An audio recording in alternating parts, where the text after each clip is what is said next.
So it's very much kind of democratic and marginal space out here, and people start feeling like less hassles and move towards philanthropy. So, sometime around 1890, the blues emerged as a distinct African American art form.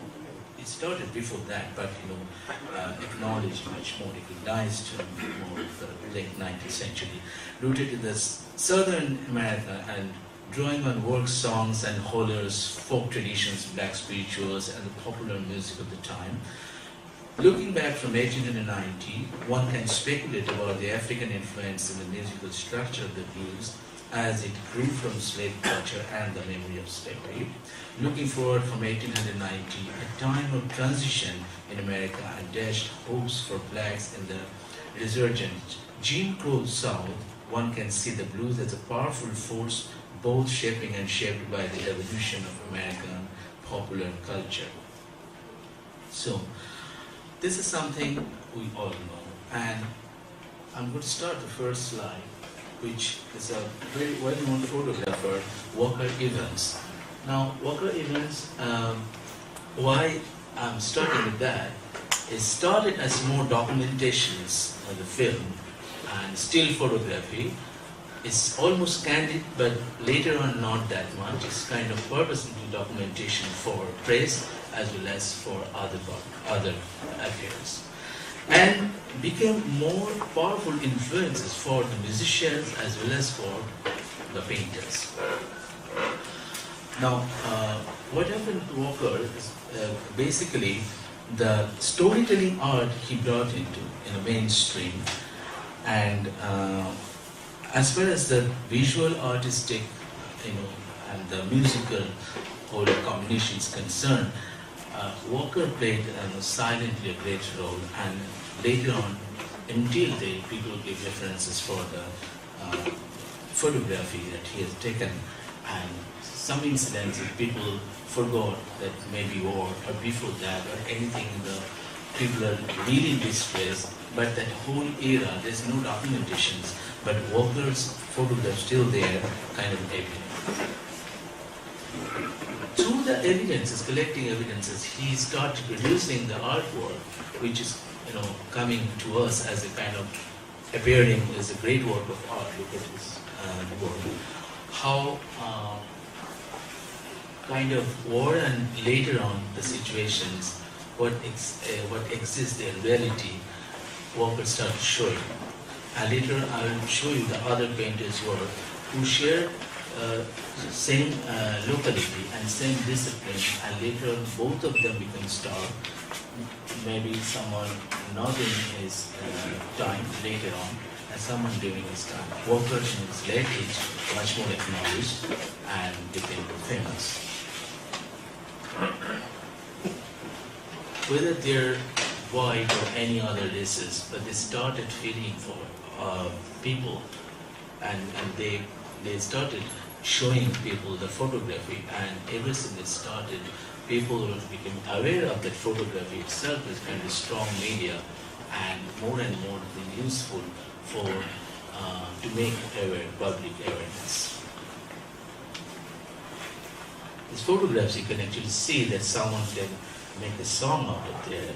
This what's happening in the marketplace, the graffiti and everything that itself is not just mere normal photography. It's something more than that.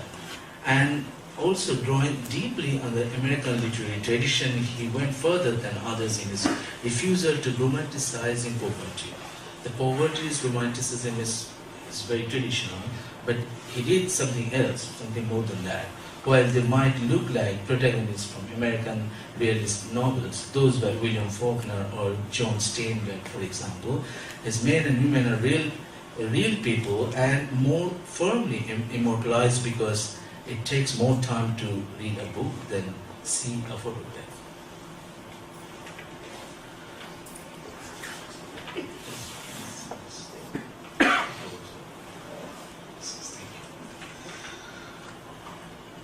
So, I'm going to start with a movement called BAM, it's B-A-M, Black Art Movements. And that's also almost same time started a lot of political and social articles, and the artist who was a founder member of BAM is Aaron Douglas. And just to show you some rhythmical quality in the whole composition, it's not just mere illustrating anything, how they're portraying the group of people, how they're engaged in merrymaking or any kind of revolting or something into war. But more than that, the compositional aspect is more patternistic, and they have a kind of rhythm inside, gradually involved, and you can guess that's very much influenced and inspired by music. The music initially started without any instrument, just singing, and the beats are there, and they keep on going and going and on, and then gradually added more instrumental elements into that, and so the more decoration and ornamentation, and then further that ornamentation, the instrument became the major part, so that leads towards more jazz side. So this is something interesting. Then this contemporary Adam Douglas, there are artists like Faith Ringgold, who is a very strong woman painter at the time, and her daughter became also painter at that time. And so very interestingly, with embroidery or anything you are making into clothes, some design or pattern, and at the same time you are working with music, so the rhythm and the tone and the variation, they're pretty much kind of incorporation there from music itself. John Richmond is a sculptor during that time, and depicting all this lives, basically the practices and what exactly they do, the boxing, the other game, and how they're involved in that. So if you divide the criteria of blues music, and the same thing happens with visual art, that's mostly they are engaging themselves in work, rituals, which is more religious practice, and something, a celebration party. These three areas, the major theme line, they used to work. The same thing happened there in basically the visual part. Archibald John Motley, and is another very strong painter. I would like to show you the colors used, never used in America or in Europe before. It's kind of that pinkish color with the blue and something which is very much like, shows that party mood and also the music itself. So gradually the colors code is changed, the palettes completely changed from there, and it came from these painters who were associated with so many musicians during that time. So the social comments are there and political notes are there, and later on that came into the mainstream of belief to your life. So the people started thinking about what the misery is there, what is the sadness. Even the sadness has got a color. Gradually they discovered, even the sadness, the morbidity has got beauty into that. The aesthetic is there. It's not just to make it a loud color or your happiness, so-called happiness. The element of enjoyment is everywhere. Probably the blues first time, made people aware of that. So slightly different practice though is completely European, which because you can see the kind of work I've been showing, which is characteristically, identically very much like American. So the blue stands there in a kind of main identical way. And then slightly different. There's many artists, they got trained in Europe, in Paris, in Italy, in Germany, and Belgium. So during that time, especially Impressionism and pre-Impressionism, and later on post-Impressionism, those artists or big icons, they influenced a lot those artists. So that technically, and even the subject matter they chose is very much European that time. And the fascinated, the whole lifestyle, and in the upper class probably that also there. But looking at the only landscape or the not so shiny day, that become a very much blue characteristic later on. This is John Surgeon, which is very well-known painter, and he painted. The skill is completely like Impressionist master skill, and was there in Europe for a long time and came back to Mississippi and later on New Jersey and everywhere. Then they worked and a lot of exhibitions and a lot of success there. Probably the beauty of the techniques, attracted the buyers, but later on we find that the whole compositional the interest is completely different, not just to copy Impressionist style, more than that, the reflection, the water and the sunlight, the evening, the twilight time, all these things very personal note. The search to the personal note is very much like towards blues and the journey and the whole discovery. Also depicting is many events from the pubs and the late night parties, and the musics are there, and the musicians, most of them, they become successful and popular there during that time, and of course they are playing blues only at that time.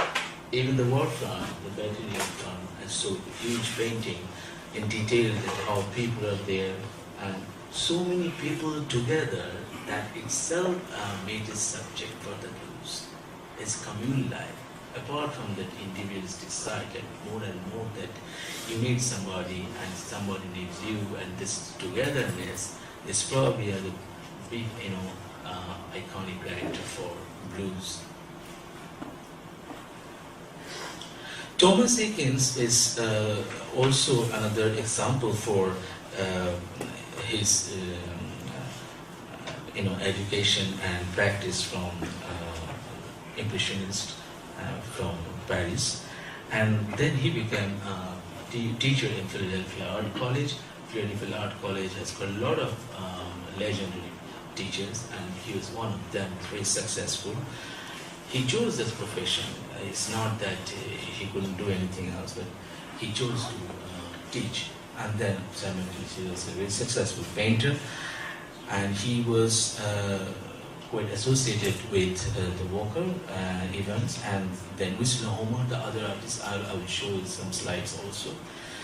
This one slide can show that Eakins got success by a series of the rowing things and the boxers and all the whole physical activity into that, and the kinetic part, because that time they couldn't do anything with the 3D work or the installation or anything with more higher technical, which we work these days. So apart from that, that towards this action and how the water or the land, how human are working, struggling together, this togetherness, and how physically active together in the same rhythm, they're rowing. All these things very important for Eakins, and he got success, and definitely that was kind of big inspiration from the blues era, the blues people, the musicians, and absolutely way back up the Mississippi Delta genre.